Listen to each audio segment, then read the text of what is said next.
When most people think of the aftermath of World War II, several things come to mind. Hiroshima and Nagasaki, the Warsaw Pact, the beginning of the Cold War, nuclear proliferation, or perhaps America's economic boom that skyrocketed us out of the Great Depression.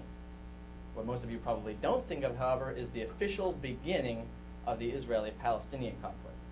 Now, although the people within these regions have been fighting for centuries, it wasn't until shortly after World War II that the United Kingdom officially divided the nation known as Palestine and for the first time created the actual nation of Israel. Today, the conflict rages on.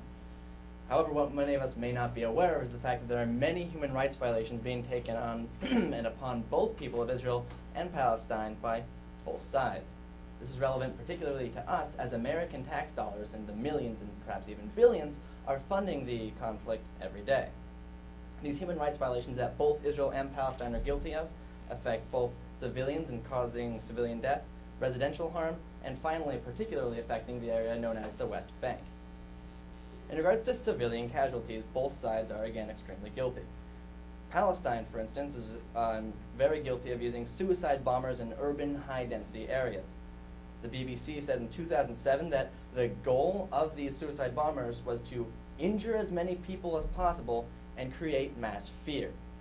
Clearly, when your goal of attacking a nation is not in fact to go against the nation's ideals or to hurt the country itself, but rather to hurt its citizens who are innocent, you're obviously guilty of human rights violations. That same article also said that this type of mindset inspired targeted assassinations, which is also a borderline human rights violations, as assassinations violate all sorts of international and United Nations treaties.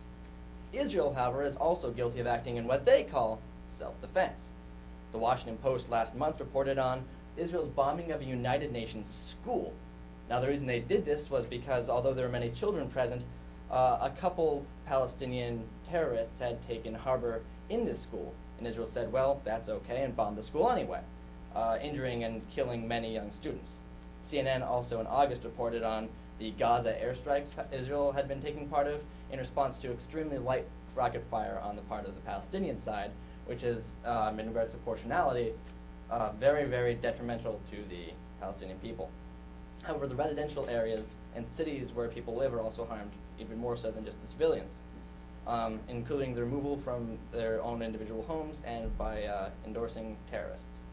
Israel has forced many people out of their homes. The CBC reported in 2004 about the starting of an Israel fence project, which would make a giant border between Israel and Palestine, which they thought would be a great solution. CNN in 2007 further reported about how this project finally began with the bulldozing of many Palestinian homes whom were literally told they had a couple of days to leave their homes or they would be bulldozed with them in it. Many Palestinians actually did die because they stayed inside their homes. Palestine, on the other hand, has endorsed Hamas, a very well-known terrorist organization based in the Middle East.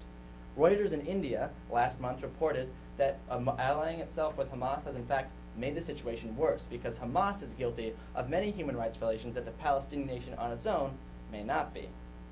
The Al Jazeera in late 2008 also suggested that Hamas is going to hit Israel even harder, which will only further escalate this conflict as opposed to reaching anything even close to peace.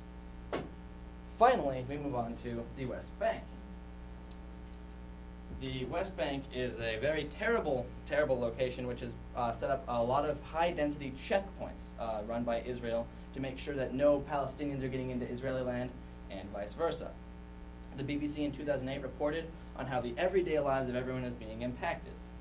People are forced to stand in these ridiculously long lines in which they spend hours or even possibly days in order to be strip searched to go through 10, 12, 15 different categories of different checkpoints to make sure that they're not a member of the other nation. The Herald Tribune in 2006 reported on how people have died in line, not just from starvation, but from sickness and illness. These lines are, again, incredibly massive. You can see the fence there that Israel had begun building, the giant wall.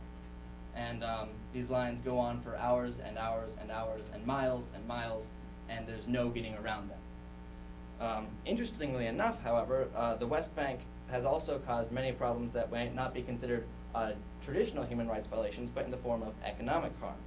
The Wall Street Journal reported in 2007 about how the economies of both countries are being completely destroyed by actions such as having all of these checkpoints. Now, whilst this technically only hurts the economy of each nation, they are both being completely destroyed, and they're losing their ability to support themselves and their people. The actions taken by both Israel and Palestine within their own conflict is undermining the life and quality of individuals, is hurting innocence, is destroying the economy, and is making everyday life unlivable. Thank you.